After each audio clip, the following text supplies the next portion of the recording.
Aloha, this is Lili Kalakami Ilehiva, and today I'm going to give you a lecture from Hawaiian Studies 270 Hawaiian Mythologies class that is about Haumea, Mo'o, and Vai.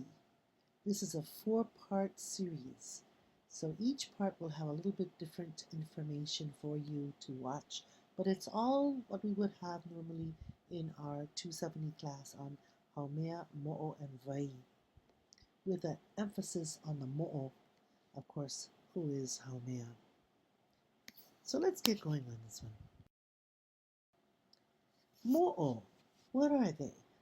Well, Mo'o could take the body form of a small lizard common to most Pacific islands.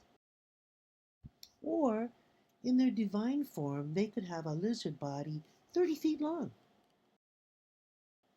Since this larger lizard form had no physical or animal representation in Polynesia, the image of the Chinese dragon or the Papua New Guinea ocean-going alligator might have inspired this image. Now, these alligators are quite large. They swim in both the rivers and in the ocean. I would believe that there have been quite a few people who have been taken by these alligators. So they're fierce, they're large. We don't have them in Polynesia. They're in Papua New Guinea. And here's a lovely painting of a lizard god or goddess. In the Maori, don't call them mo'o, they call them taniwha. But whether they're called mo'o or whether they're called taniwha, they have some relationship to the water. And their other body forms in Hawaii or Kino Lau include the anai fish. I understand from Hi'ilei Kavelo that the anai are mo'o. They live in freshwater ponds. Another mo'o we don't often think of, or mo'o kino lau rather, is the puhi or the eel. And there are many stories where the mo'o is represented by an eel in the fish pond. So mo'o are the powerful lizard or dragon water spirits of Hawaii. Mo'o inhabit waterfalls, fish ponds, and even in ocean. So they're near a body of water, usually fresh water, but once in a while salt water too. Mo'o were greatly feared and revered throughout Polynesia, but in Hawaii they are almost always female, dangerous female. We have in Hawaii mo'o wahine such as Uli, Haumea, Walinu'u, Walima Noa Noa, Kalamai Nu'u, and Kiha Wahine, and they're often worshipped at altars called Puaniu. Sometimes the temple is called Waihau. Their color is yellow, kind of a turmeric color of yellow. And it is said that when the plants around the fish pond become yellow, then the mo'o is there.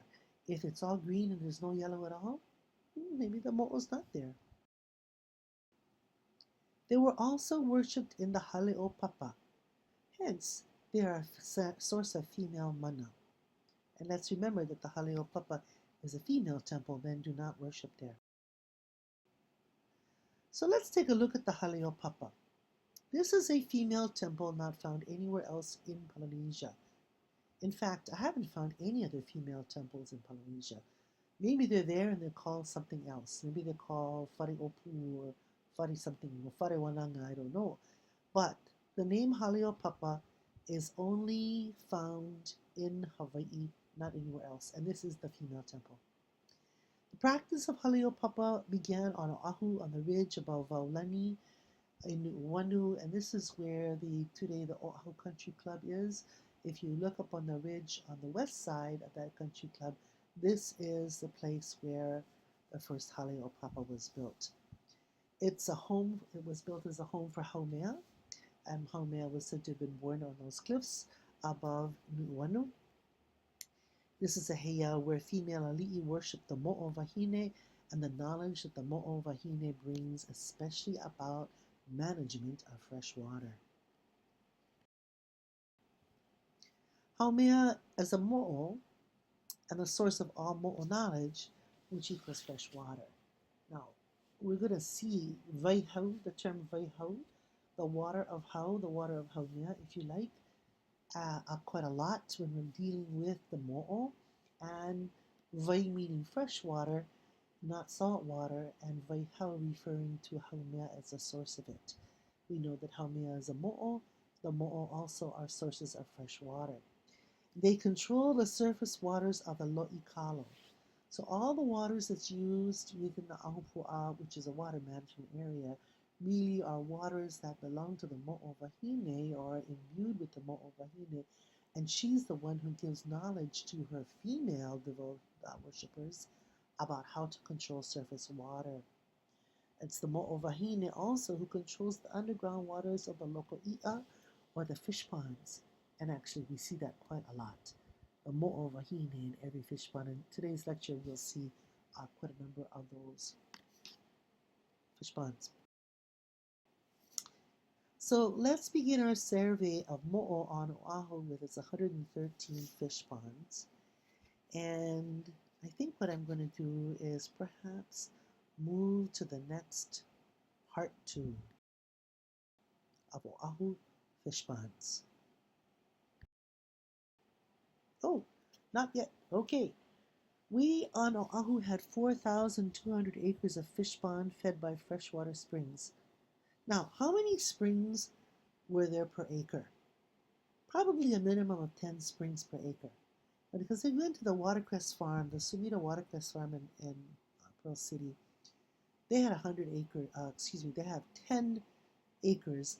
They have 100 beds of watercress, and they told us each bed had to have its own freshwater spring, which means they have about 10 springs per acre there. And so maybe that's something normal. So let's just say 10 springs per acre.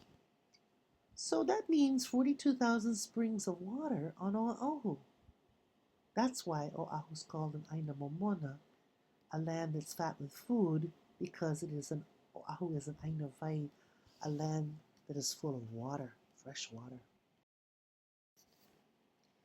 Now, it is said that the fish are attracted to the pond by the mo'o wahine, and it seems that male fish are attracted to the femaleness of the mo'o, and male fish love to be eaten. That we know. So when the mo'o wahine are absent, the fish are absent as well. And this suggests to us that the mo'o wahine represent the freshwater springs in the pond, and that is what attracts the fish. Just as salmon that live in the salt water will go back to the freshwater streams where they were born, and they will try their utmost to get back to that place. It's the fresh water that calls them.